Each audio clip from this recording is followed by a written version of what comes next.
Semua sepakat, mau Wahabi, mau Salafi, mau Ahli Sunnah sepakat zakat itu rukun Islam. Artinya hal ibadah yang sangat penting di dalam Islam itu zakat. Itu saja, itu profesional. Ini tak ceritakan, ini ilmu. Dulu zaman Nabi itu zakatnya pakai kurma. Ada yang riwayat lagi pakai gandum. Kurma, gandum. Ada kismis. Kismis itu yang kayak anggur tapi sudah dikeringkan begitu. Itu zakatnya karena memang 3 hal itu menjadi bahan pokok makanan di saat Nabi masih hidup. Lah, profesionalnya agama ini, artinya hebatnya agama ini, teks yang dulu pernah disabdakan Nabi kalau zakat itu dengan menggunakan anggur, dengan menggunakan, ini nggak berlaku sekarang teksnya. Tapi substansi dari dawuhnya Nabi berlaku. Itu agama, padahal ini ibadah menjadi pokok dalam agama. Artinya apa? Zakat itu kan rukun Islam. Kalau nggak dikerjakan bisa runtuh agama ini. Itu saja profesional yang dulu di zaman Nabi bisa dikerjakan, sekarang mungkin wujudnya lain tapi substansinya sama. Ini yang orang-orang yang belajar agama dengan teks kan Nabi tidak pernah kasih contoh, tidak ada dalilnya, ini sudah patah pakai teori ini. Bayangkan kalau kita zakat harus pakai kurma itu terus piye caranya? Zakat pakai kismis, kismis aja nggak pernah makan. Roh rasanya kismis. Kalau saya ya pernah lah. Sehingga beras ini tidak pernah dicontohkan oleh Rasulullah, tidak pernah dicontohkan oleh sahabat, bahkan tidak pernah dicontohkan oleh tabi'in. Karena tabi'in masih di zaman itu masih banyak di Timur Tengah. Beras itu kan mulai-mulai ini aja. Ternyata ulama menyimpulkan bukan teksnya yang menjadi perintah agama, tapi substansinya. Kenapa Nabi zaman dulu kok zakat pakai kurma, pakai gandum, pakai kismis? Karena itu menjadi makanan pokok. Sehingga di zaman kita mungkin kita dapat bahwa makanan pokok kita saat ini adalah beras, maka zakat kita adalah beras. Kok pakai uang Pak Ustadz? Apakah kita terus makan uang? Nah, ini terkait dengan ulama-ulama fikih. Artinya tekstual, berubahnya praktek spiritual, praktek ibadah itu betul-betul sunnatullah.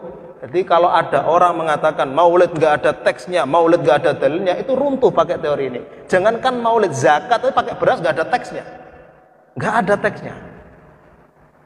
Itu positif. Saya siap didebat oleh siapapun dalam ini, karena ini sudah dikaji oleh ulama-ulama.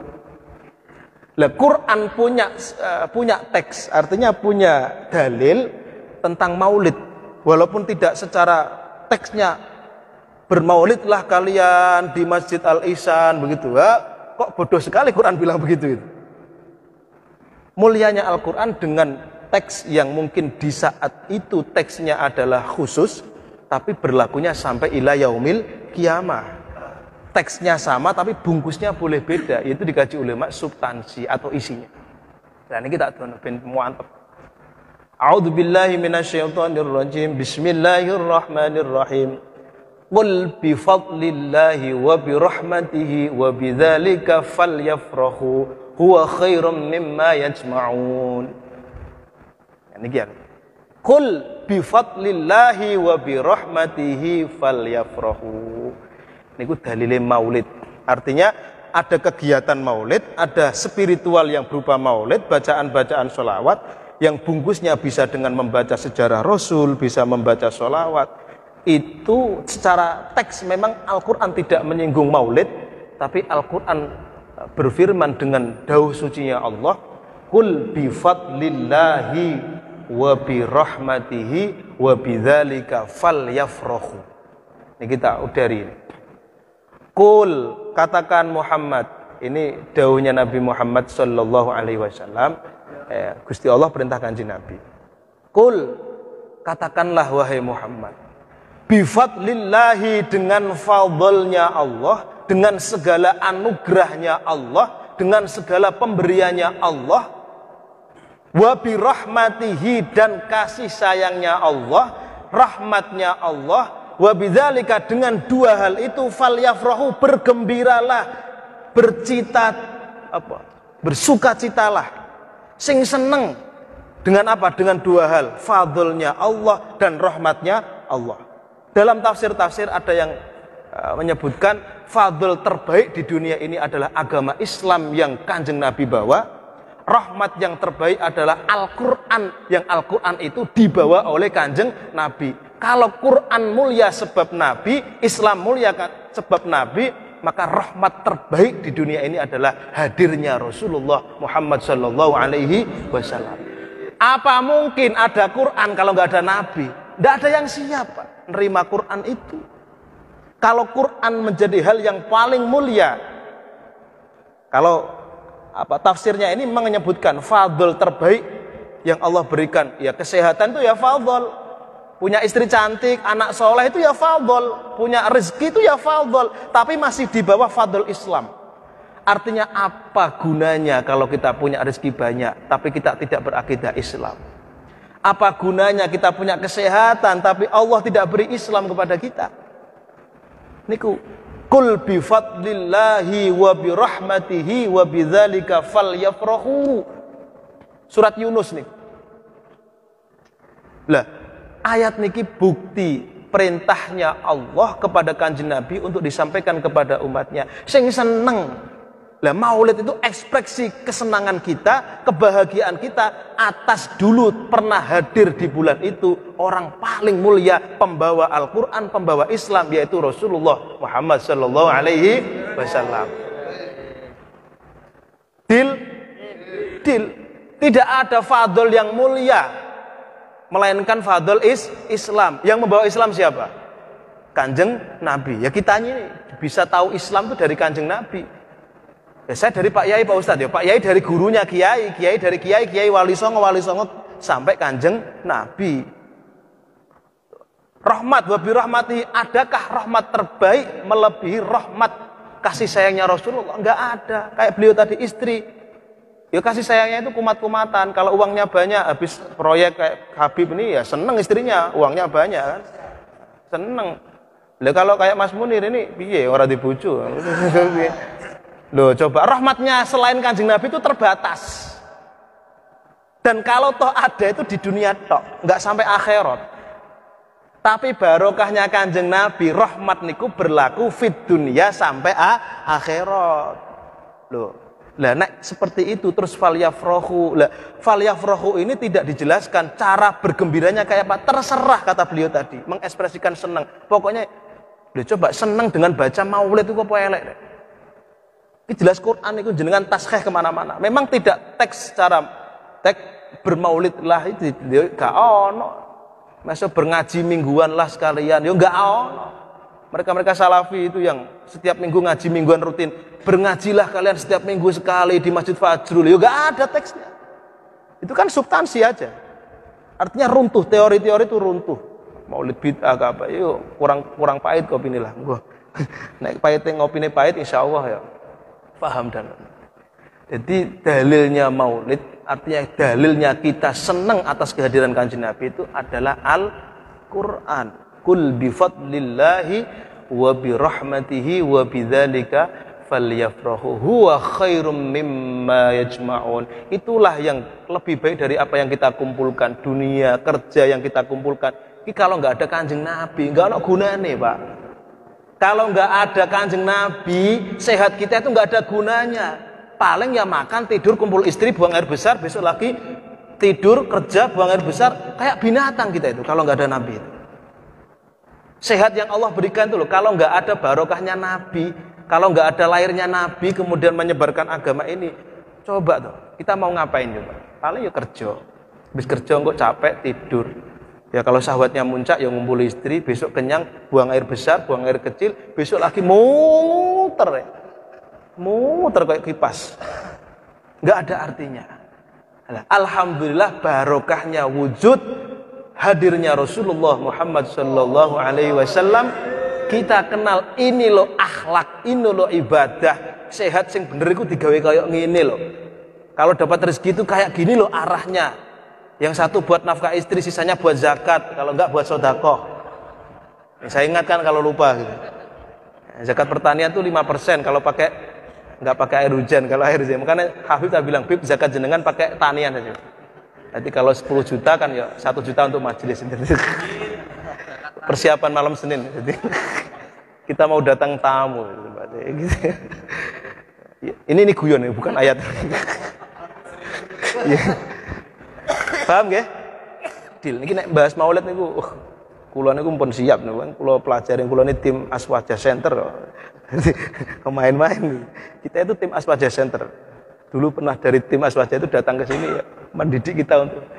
Cuman ya kalau hal-hal yang sifatnya tidak menjadikan kita lebih dekat ke Allah, yang ngapain dibesar-besarkan, ya cukup tahu ilmunya. Nah, bahwa apa yang kita kerjakan itu mulai kayak sodakoan orang meninggal, kita tahlilan, semua itu dalilnya sahih, walaupun secara teks tidak berupa perintah-perintah spesifik bahasanya, tidak perintah langsung, tapi substansi dari perintahnya agama, apa yang dikerjakan oleh kita-kita yang dulu-dulu orang tua kita ajarkan, itu semua ada dasar dan dalil, yang dalil itu betul-betul sumbernya dari Rasulullah Muhammad sallallahu alaihi wasallam. Ya kayak tadi zakat tadi. Ibadah yang termasuk paling penting zakat. Ya, kecuali sholat, kalau sholat itu memang ya mahdhah ya, artinya ya dari dulu ya kayak gitu sholat. Bacaannya ya dari dulu kayak gitu. Sehingga dengan kita terus mengkaji, mengulang-ulang, meyakinkan kita, jadi ben gak ragu, mantep. Bisa difaham ya? Bismillahirrahmanirrahim. Itu tentang kenapa kita harus seneng, mungkin seneng ya, pokoknya terserah. Yang penting dalam koridor yang berakhlak dan berkarakter. Itulah yang disebut sunnah Rasulullah Muhammad sallallahu alaihi wasallam. Bismillahirrahmanirrahim. Lagi kitab Ngalah Barokah, kitab Syekh Al-Haddad, biar saya baca. Ini juga bermaulid. Jadi maulid itu diantaranya ya baca salawat, baca berjanji, baca sejarah. Lah, ngaji itu bukan maulid bulanan lagi. Ngaji itu ya maulid hakiki, karena menghidupkan sunnah Rasulullah. Adanya ngaji, istiqomah, baca rotib, ngaji itu bentuk maulid sejati. Artinya apa? Kita senang dengan ajaran-ajarannya guru-guru kita, ulama-ulama kita, yang dulu guru-guru kita itu nyambung guru-gurunya sampai Kanjeng Nabi. Jadi ini maulid sejati.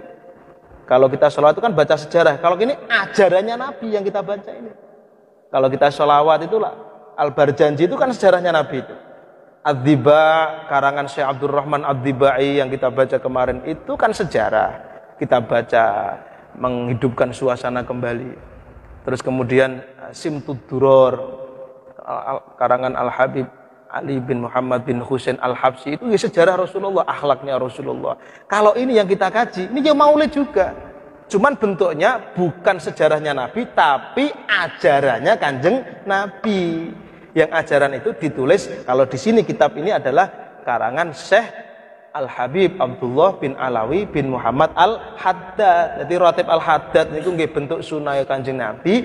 Kitab yang kita baca niku nggih hakikate nggih bermaulid kita. Cuman yang kita baca adalah ajarannya Kanjeng Nabi. Napa ajarannya? Di antaranya adalah wa alaika bil muhafadzati ala adabis sunnati dhahiran wa batinan wa adatan wa ibadatan takmulu lakal mutaba'atu wa yatimmu lakal iktida'u bi Rasulillah rasulir rahmati wa nabiyil huda.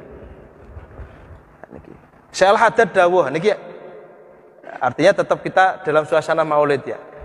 Di antara ajarannya Kanjeng Nabi yang ditulis oleh Syekh Al-Haddad yang perlu kita tiru, kita contoh semampu kita kalau kita bisa.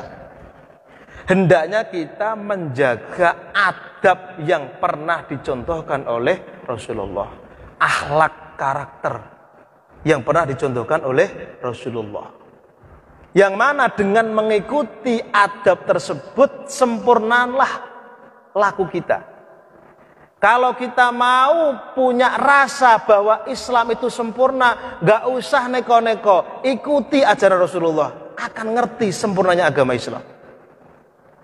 Loh, kalau kita nggak pernah mau ngikut Kanjeng Nabi, tidak ada yang kita niatkan ikut Kanjeng Nabi, tidak akan ada di hati kita Islam itu mulia, nggak ada, biasa-biasa. Tapi kalau kita mau mengikuti, walaupun tidak banyak yang kita ikuti, contoh misalkan kita hanya bisa jamaah 5 waktu atau mungkin bisa sedekah. Asal yang kita kerjakan itu niat ngikut Kanjeng Nabi, akan tahu sempurnanya Islam itu. Jadi nggak ikut-ikutan kita, tapi betul-betul ada ilmunya, praktek yang kita kerjakan betul-betul memang itu contoh dari Rasulullah. Dawuhnya beliau, takmulu lakal mutaba'ah, akan sempurna ikutan. Lah ini sesuai doa yang kita baca setiap rotib yang beliau baca tadi. Allahumma rzuqna kamalal mutaba'ati lahu dhahiran wa batina. Ada di rotib itu. Wa sallillahumma bi jamalika wa jiwarika ala sayyidina Muhammadin sallallahu alaihi wasallam warzuqna kamalal mutaba'ati lahu dhahiran wa batina. Ada kan di doa itu? Wah, perasaan ke saya nggak ada ya. Samaan kalau doa nggak pernah dengarkan jadi saking ngapalnya sampai lupa. Di doa itu ada. Dengan nanti kalau beliau baca doa ada di akhir sebelum penutupan itu ada doa warzuqna kamalal mutaba'ati lahu dhahiran wa batina. Ini kita kasih bocoran. Masa rotib sudah bertahun-tahun nggak ngerti karepe kan ya malu. Ada malu-malunya dikit. Warzuqna ya Allah, berilah kami, anugerahkan kepada kami kamalal mutaba'ati, sempurnanya ikut kepada Rasulullah, dhahiran wa batina, baik secara zahir atau secara batin. Ya Allah, berikanlah anugerah kepada kami, berikanlah sesuatu kepada kami yang mana sesuatu itu kami bisa ngikut Rasulullah baik secara zahir atau secara batin. Bagaimana bisa ngikut kalau kita nggak punya ilmunya untuk ngikut? Bagaimana kita bisa manut kalau nggak punya ilmunya untuk manut? Makanya ngaji ini adalah doa itu sebagai betul-betul pengakuan kita di hadapan Allah kalau kita ini butuh Allah. Kemudian praktek kalau kita butuh, buktinya apa? Nah, ngaji ini ajaran Rasulullah. Kalau mau ngikut merasakan Islam niki sempurna, Islam niku nikmat, Islam niku ternyata luar biasa, ikuti jejak yang pernah diajarkan oleh Rasulullah. Walaupun tidak bisa sempurna, minimal ada titik-titik tertentu yang saat ini sudah kita kerjakan, kita niati, ini saya kerjakan karena ngikut Rasulullah. Yang ngumpul-ngumpul niki bismillah Kanjeng Nabi kula senderek jenengan. Napa niki ayatnya tadi ngumpul itu ayatnya pakai inna khalaqnakum min dzakarin wa unsa, pakai ada nanti silaturahim, pakai nanti wah, banyak sekali itu ayat-ayat yang menjelaskan tentang kita ngumpul. Tinggal kita klikkan saja. Sehingga nanti kita merasakan betul-betul ngumpul ini enggak sekedar ngumpul gitu. Ngumpul kita membawa kebahagiaan yang menyenangkan, pulang kita membawa ilmu yang insya Allah barokah. Itu barokahnya. Beda dengan maksiat. Maksiat itu pas ngumpul senang, pas pulang pasti gelisah. Pasti itu saya pastikan. Karena ini betul-betul khilaf sunnah Rasulullah Muhammad sallallahu alaihi wasallam. Pas melakukan ya senang memang maksiat itu, tapi selesainya itu loh, dampaknya itu ruwet, rakar-karuan ruwet. Tapi kalau ngumpul yang dengan ketaatan, pas ngumpul senang, insya Allah pulang membawa ilmu dan barokah. Monggo dirasakan. Terus ketika kita merasakan nikmatnya ilmu tadi, ya Allah, dulu saya nggak pernah tahu wudhu yang benar, sekarang tahu. Terus ngomong alhamdulillah, niku betul-betul nur yang di dalam sunnah itu pasti masuk di dalam diri kita. Kok ditambahi karo Gusti Allah, mesti ditambahi. Minimal itu yang sudah kita kerjakan itu nanti ada sinyalnya, ada kegandrungan, ada mahabbah. Kenapa kita bisa seperti itu? Karena itulah ajaran Rasulullah. Oh, monggo enak, guys. Gak usah muluk-muluk, yang sudah-sudah aja, yang sudah-sudah, yang gampang-gampang. Insya Allah. Ini dawuhnya beliau. Oke, taat itu membawa barokah, maksiat itu membawa kesengsaraan. Itu sudah positif nih, dawuh Kanjeng Nabi. Makanya dawuhnya beliau, wa in sarraka an takuna minas siddiqin fala tadkhul fi syai'in minal 'adati fadlan 'anil ibadat hatta tabhas wa tangdur hal dakhala fihi Rasulullah sallallahu alaihi wasallam au ahadun minas sahabati al-a'immati fa illam tajidhum dakhalu fihi ma'al qudrati ala dzalika famsik anhu wa in samilathu al-ibaha Fa innahum ma amsaku anhu illa li khabarin alimuhu fi tarkihi wa in ra'aitahum dakhalu fihi fa'rif awalan kaifiyata dukhulihim. Ini apa itu Pak artinya Pak? Ini artinya. Kalau kita mau merasakan nikmatnya ajarannya Kanjeng Nabi, sesekali kegiatan yang kita kerjakan itu ketahui kegiatan yang saya kerjakan ini ada contohnya enggak dari Kanjeng Nabi. Bagaimana dulu Kanjeng Nabi itu ketika kayak gini, ketika Kanjeng Nabi dulu ngumpul kayak apa? Di antaranya itu musafahah. Musafahah ini contohnya musafahah, lagi musafahah, salaman. Kanjeng Nabi niku kalau ketemu sahabatnya itu salaman. Kita ketemu salaman sambil bro, assalamualaikum bro. Nah, itu bronya itu Indonesia, salaman itu ajaran Kanjeng Nabi. Substansinya kan begitu. Jadi gak kudu ke Arab-Araban Pak. Si penting itu maknanya substansi ini. Maksudnya apa? Menghilangkan kedengkian dengan musafah. Wong nek sering salaman insyaallah gak dikei benci karo Gusti Allah. Niku positif. Ma min rajulani yaltaqiyani fayatasafahani. Tidak ada dua laki-laki yang bertemu kemudian dua laki-laki loh ya. Ana perempuan jak salaman, wah gak masuk nek iku.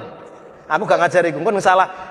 Gua nek wong no jeding kan sering no jeding kan. Salaman Mbak katanya Pak Ustadz suruh salaman. Wah niki repot.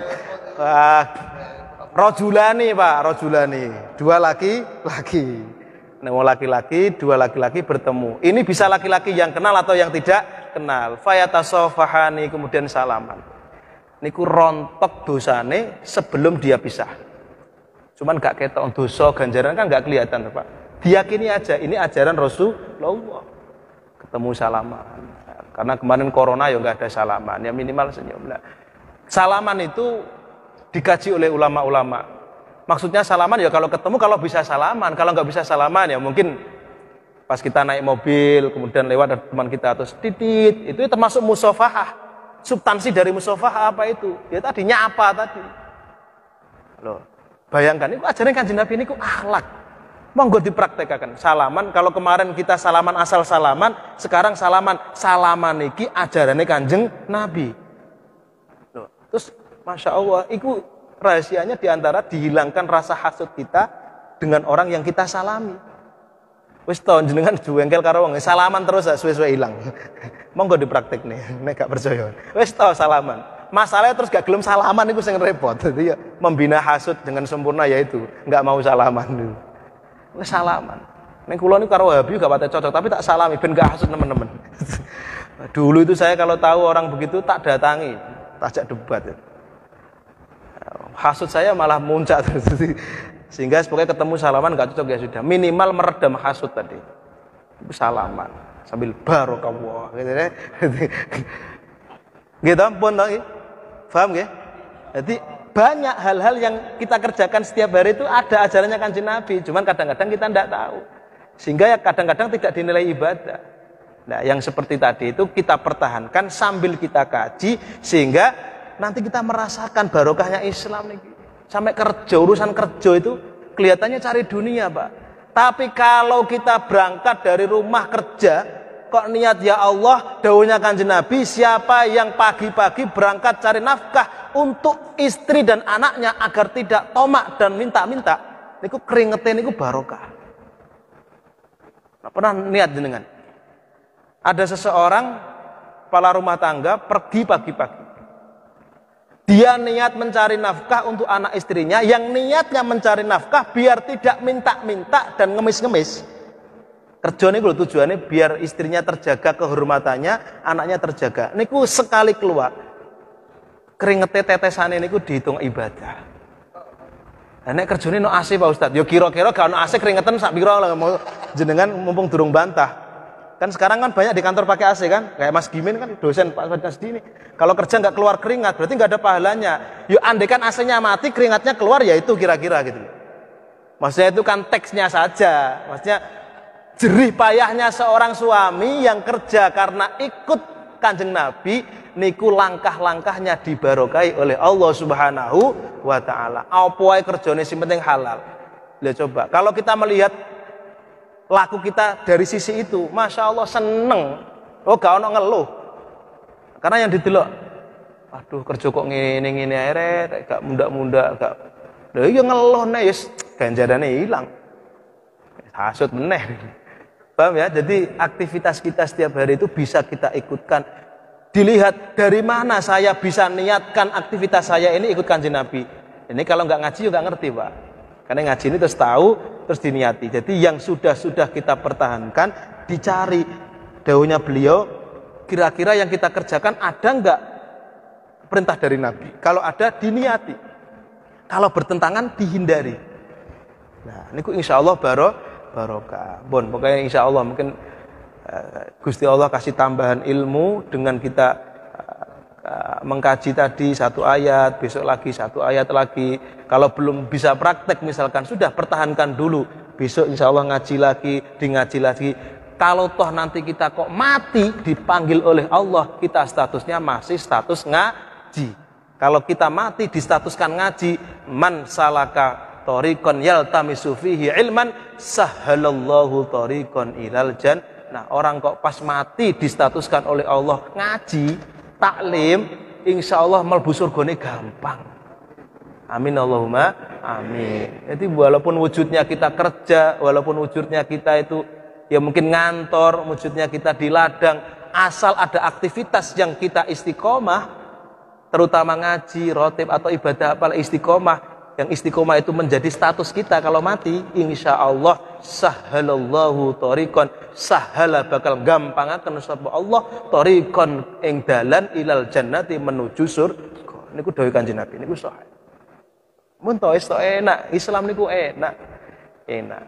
Hasbunallahu wa ni'mal wakil, ni'mal maula wa ni'man nasir. Hasbunallahu wa ni'mal wakil, ni'mal maula wa ni'man nasir. La ilaha illallah, la ilaha illallah, la ilaha illallah, Muhammadur Rasulullah. Hasbunallah wa ni'mal wakil, ni'mal maula wa ni'man nasir.